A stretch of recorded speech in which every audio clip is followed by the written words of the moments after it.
Assalamualaikum warahmatullahi wabarakatuh. Alhamdulillah wa kafa wassalatu wassalamu ala nabiyil mustafa wa ala alihi wa sahbihi ahli sidqi wal wafa amma ba'du. Hadratal mukarramin alim ulama yang saya hormati, bunda-bunda semuanya yang berbahagia. Syukur alhamdulillah pada kesempatan kali ini kita kembali berjumpa dalam keadaan sehat walafiat. Semoga Allah senantiasa merahmati, meridhoi setiap langkah kaki kita dan apa yang kita lakukan. Salawat dan salam tercurah limpah pada junjungan Nabi besar Muhammad sallallahu alaihi wasallam, karena beliaulah kita kenal dengan Islam dan perjuangan beliaulah yang mengantarkan kita kepada hidayah Islam. Semoga kelak di yaumul qiyamah kita mendapatkan syafaatnya. Amin ya rabbal alamin. Jemaah sekalian dirahmati Allah Subhanahu wa taala, menjadi perantau bukanlah perkara ringan. Orang yang jauh dari rumah, jauh dari orang tua, jauh dari keluarga adalah orang yang mampu mengontrol dirinya dan mampu melawan hawa nafsu serta egoismenya. Jauh dari orang tua, keluarga, kampung, halaman, dan suasana yang menenangkan hati. Ada rindu yang ditahan, lelah yang dipendam, perjuangan yang kadang tidak terlihat. Itu bukan perjuangan mudah. Tapi Allah menghadirkan Ramadan bukan hanya sekedar bulan ibadah, tetapi bulan penguat jiwa. Ramadan bisa dikatakan sebagai bulan penguat jiwa atau madrasah ketahanan jiwa. Dalam Al-Quran yang sering kita dengar, Allah sampaikan, Ya ayyuhalladzina amanu kutiba alaikumussyam kama kutiba alal ladzina min qablikum la'allakum tattaqun. Perhatikan kalimatnya. Ya ayyuha itu adalah harfun nida atau huruf panggil, kata panggil yang artinya wahai atau hai. Padahal dalam ya ayyuha ada 3 kata panggilan. Ya juga artinya wahai, ayyuha artinya juga wahai, ya ayyuha juga artinya juga wahai. Secara tidak langsung ada 3 kali Allah memanggil dalam kalimat ya ayyuha itu. Artinya apa? Allah betul-betul memanggil kepada siapa di situ yang dipanggil? Alladzina amanu, orang-orang yang iman. Orang-orang yang di dalam dirinya ada iman, di dalam hatinya ada iman. Al-imanu fil qalbi, iman itu adanya di dalam hati. Jadi kalau dalam hatinya orang tersebut ada iman, ketika dipanggil Allah, maka akan ada respon, ada tanggapan, ada koneksivitas antara iman yang ada di dalam hati dengan panggilan Allah Subhanahu wa taala. Karena iman itu rukunnya salah satunya adalah meyakini keberadaan Allah. Orang-orang beriman dipanggil Allah kutiba. Kata kutiba itu artinya ditulis atau diwajibkan, maknanya ay furido, diwajibkan. Kalau kalimatnya diganti furido itu akan lebih tegas, terkesan memaksa. Tetapi Allah tidak menggunakan redaksi furido, tapi kutiba, lebih halus. Ditulis, ditetapkan bagi kalian untuk berpuasa. Ending akhirnya, agar kalian jadi orang yang takwa. Nah, ternyata caranya adalah puasa. Metodologinya adalah puasa. Sasaran akhirnya adalah takwa. Sekolahnya namanya Ramadan, metodologinya dengan puasa, akhirnya tujuannya adalah menjadi hamba yang bertakwa.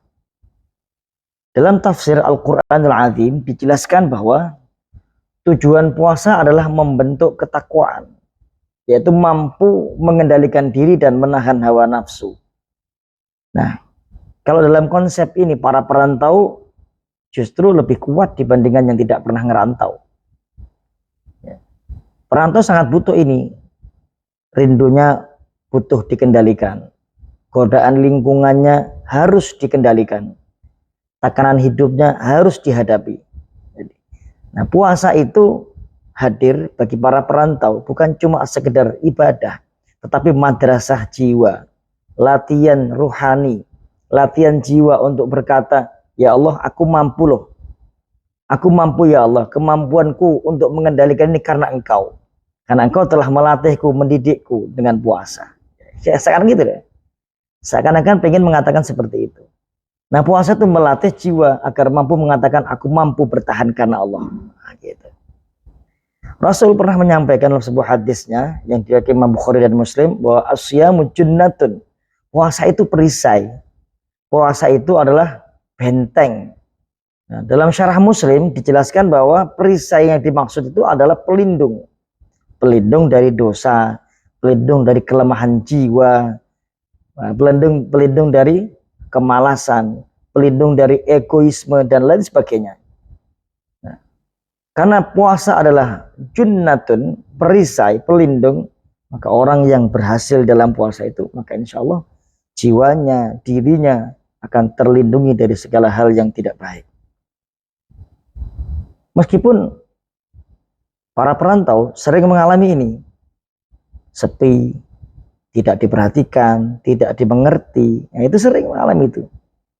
Tapi karena dia bisa mengambil pelajaran dari setiap yang dihadapinya, maka secara tidak langsung dia sudah belajar bagaimana cara mengendalikan diri, bagaimana cara mengontrol emosi, bagaimana cara menghadapi orang lain. Puasa mengajarkan tentang perjuangan. Saat sahur sendirian di kamar kos, kita berjuang untuk bisa sahur. Saat berbuka tanpa keluarga, kita berjuang untuk mampu makan. Saat tarawih tanpa orang tua di sampingmu, kita mampu berdiri untuk tarawih. Nah, disitulah Allah menilai ketulusan kita. Di situ berbeda, maka berbeda sekali. Puasanya orang yang lebih berat tanpa ada dukungan dengan yang ada dukungan itu nggak sama. Al-ajru biqadri ta'ab, pahala itu dilihat dari capeknya, dari lelahnya orang yang tanpa dukungan, tanpa support itu jauh lebih tinggi pahalanya dibandingkan yang ada support. Allah berfirman, innama yuwaffas sabirun ajrahum bighairi hisab. Yang kemarin pernah saya sampaikan bahwa orang-orang yang sabar itu pahalanya nggak terbatas. Nah, Imam Al-Qurtubi dalam tafsirnya beliau menjelaskan tentang sabar. Sabar apa yang dikatakan pahalanya nggak terbatas itu? Ya semua sabar sebenarnya nggak terbatas.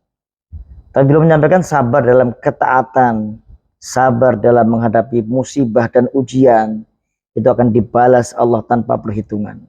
Nah, perantau itu hidupnya penuh sabar.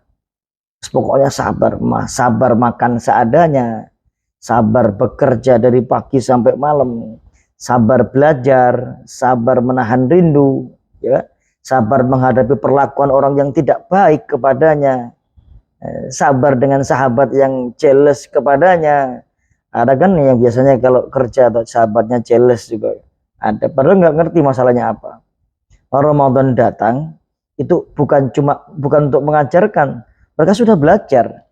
Mereka Ramadan datang untuk menguatkan kesabaran, menguatkan hati agar tetap tersambung kepada Allah dalam segala kondisi, menguatkan rasa sepi yang pernah dirasakan dengan kedekatannya kepada Allah. Nah, itu dikuatkan dengan Ramadan. Dengan Ramadan itu kan dikatakan bahwa setan dibelenggu, gitu kan. Setan itu artinya kesempatan untuk berbuat buruk itu dipersempit sama Allah Subhanahu wa taala. Nah, sebagai perantau, saya juga perantau, termasuk perantau karena saya nggak di kampung sendiri. Itu sudah diperintahkan sejak kecil oleh para ulama tuh dalam syair yang sangat familiar, ala tanalul itu ada kalimat tagharrab 'anil awtani fi talabil aula wasafir fa fil asfari khamsu fawaidi. Tagharrab 'anil awtani fi talabil, pergilah kamu dari kampung halaman, carilah kemuliaan, ya kan? Nanti kamu akan dapat 5 hal, 5 faedah. Wa ilmun wa adabun wa suhbatu majidi. Susah menjadi hilang, ya. Susah jadi hilang karena banyak teman yang baru, gitu kan. Dapat ilmu, dapat bagaimana tatanya adab dan tata keramanya bergaul, gitu. Dapat seperti itu, ya, dapat kasih sayang, dapat macam-macam, dapat pelajaran lah ketika orang mau merantau itu. Nah, sebagai seorang perantau, kita ini ya sebagai seorang perantau itu kadang kita sibuk mengejar dunia, sibuk ngejar duit, sibuk ngejar dunia, lembur lah, target lah, nilai, gaji dan lain sebagainya. Itu biasa dalam dunia perantau itu tujuannya seperti itu. Maka Ramadan dihadirkan Dihadirkan Allah kepada kita di tengah-tengah kita yang sedang sibuk mencari nafkah, supaya menjadi pengingat bahwa kita ini bukan hanya pencari nafkah, tapi juga hambanya Allah Subhanahu wa Ta'ala. Itu yang perlu diingat. Kita bukan hanya sebagai hamba pencari nafkah, tapi juga hamba Allah Subhanahu wa Ta'ala yang butuh untuk ibadah. Imam Ghazali pernah menjelaskan dalam kitab Ihya Ulumuddin bahwa puasa bukan hanya sekedar merasa lapar, tapi puasa itu juga harus menahan mata dari yang dilarang, dari maksiat, menahan lisan dari dosa, menahan hati dari keluh kesah. Maka perantau yang kuat bukan hanya kuat fisik, tapi juga kuat rohaninya, kuat jiwanya untuk bisa menahan tidak maksiat, menahan tidak dosa, menahan hati tidak sering mengeluh walaupun dalam kondisi seperti apapun. Itu luar biasa, perjuangan yang luar biasa. Jamaah sekalian dirahmati Allah Subhanahu wa Ta'ala. Maka saya teringat hadis Rasulullah yang mengatakan bahwa bada'al Islamu ghariban wa sayaudu ghariban fatuba lil ghuraba. Ya. Nah, ada lagunya tuh, ghuraba ya ghuraba, itu lagunya. Ghuraba itu gharib, itu orang yang asing. Ghuraba itu para orang-orang yang terasing. Islam datang, bada'al Islam ghariban. Islam datang itu dalam keadaan asing. Nggak ada orang yang tahu tentang Islam. Dan akan kembali dalam kondisi asing. Maka beruntunglah orang-orang yang terasing. Terasing dari apa? Dari kesalahan. Terasing dari kebodohan, kejahilan. Itu beruntung. Para ulama pernah mensyarai kalimat ini. Ya, dijelaskan bahwa orang yang tetap taat di tengah-tengah lingkungan yang sangat jelek, ya, sangat buruk, sangat jauh dari kebaikan, ya, termasuk ghuraba. Anda semua termasuk ghuraba. Saya pernah ke Singapura, Masya Allah. Singapura itu lingkungannya sangat tidak baik untuk menjalankan ibadah, itu sangat susah. Bagaimana enggak susah? Di mana-mana maksiat merajalela. Saya pernah naik bis pakai jubah, pakai imamah, malah saya yang malu sendiri karena semua di bis itu pakaiannya sudah terbuka semua, gitu kan. Saya pernah berkunjung ke mana itu, Patung Singa. Di sana isinya cuma orang pakai BH saja kan. Lah gimana kita mau nggak ngelihat gitu. Ya walaupun tidak semuanya, tapi banyak seperti itu. Yang pada akhirnya itu menjadi lingkungan yang sangat tidak baik. Nah, kita kalau mampu untuk mengontrol dan menjaga diri di tengah-tengah lingkungan yang seperti itu, termasuk ghuraba. Dalam hadis tadi, fatuba lil ghuraba. Beruntunglah kamu yang termasuk yang terasing, ya. Nah, pokoknya bagaimana agar kita bisa menjaga, minimal kita bisa jaga sholat lah di tempat-tempat yang seperti itu. Kita bisa jaga puasa lah. Kita bisa jaga akhlak ya, maksimal, minimal itu nggak batal gitu ya. Syukur-syukur bisa pahala puasanya terjaga, pahala sholatnya juga dimaksimalkan, akhlaknya juga dibangun dengan baik. Itu syukur-syukur bisa begitu. Nah, teman-teman semuanya, jamaah sekalian dirahmati Allah Subhanahu wa Ta'ala, di tengah-tengah terpaan godaan besar, kalau kita mampu untuk menjaga sholat, mampu puasa dengan baik, mampu mempertahankan pahala puasa, mampu menjaga akhlak dengan baik, itu adalah termasuk perbuatan yang mulia dan digolongkan pada ghuraba. Mudah-mudahan semuanya bisa mewujudkan itu. Jamaah sekalian yang dirahmati Allah Subhanahu wa Ta'ala, Ramadan juga dihadirkan kepada kita agar kita bisa menghapus kesalahan dan dosa-dosa yang pernah kita lewati. Siapa yang bisa mendapatkan predikat itu dalam hadis man shoma ramadhana imanan wa ihtisaban ghufira lahu ma taqaddama min dzambi. Siapa itu? Orang yang memang mampu menempatkan dirinya di tempat-tempat yang betul. Mampu mengkondisikan dirinya dalam keadaan seperti apapun, termasuk kita. Ya, termasuk kita. Walaupun kita kadang merasa jauh dari orang tua gitu kan. Tidak bisa hadir di momen-momen keluarga karena kondisi pekerjaan dan lain sebagainya. Ada banyak kekurangan gitu kan. Nah, Ramadan itu membersihkan kesalahan total, dibersihkan total.